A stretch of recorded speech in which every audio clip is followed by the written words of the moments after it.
Pontiac Solstice е построен на базата на Opel GT Roadster. За разлика от донора обаче, Solstice вече има нов вариант – всесезонно купе. Предлага се с два тавана, които се монтират и демонтират много лесно. Единият е твърд и служи за експлоатация през зимата, а другият е мек и се използва през лятото.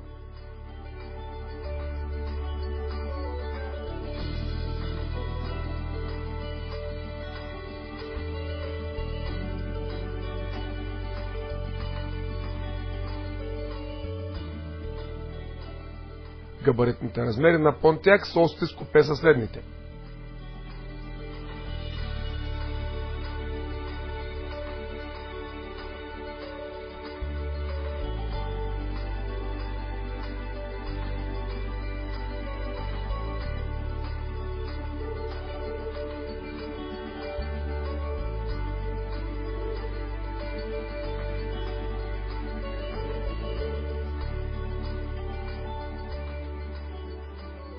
Гумите са 18 цолови с размери 245 на 45.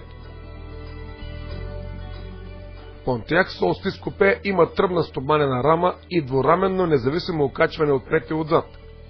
Спирачната система е с вентилирани 297 мм дискове отпред и с 277 мм плътни отзад. Серийно се монтират сервоусилвател и системи ABS и EBD. За стабилността на пътя се грижи и серийно вграждана система за стабилност ESP.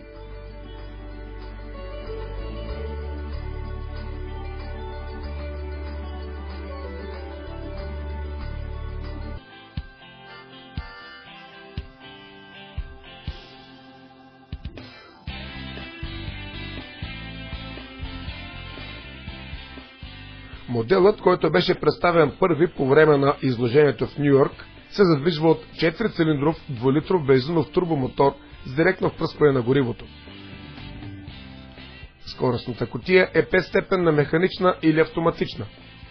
С този двигател Pontiac Solstice купе се ускорява от 0 до 100 за 5,7 секунди с механична и за 6 секунди с автоматична трансмисия. Максималната скорост на движение е 230 км в час, а разхода на гориво е 8,4 до 12,4 на 100.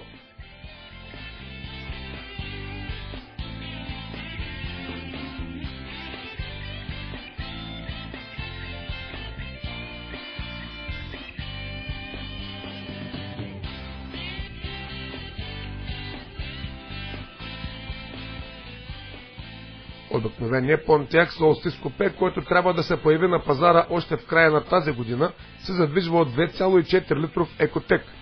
Той е 4-цилиндров с по 4 клапана на цилиндър. Скоростната кутия също е 5-степенна механична или автоматична. С този двигател Pontiac Solstice купе се ускорява от 0 до 100 за 7,5 секунди с механична и за 8 секунди с автоматична трансмисия.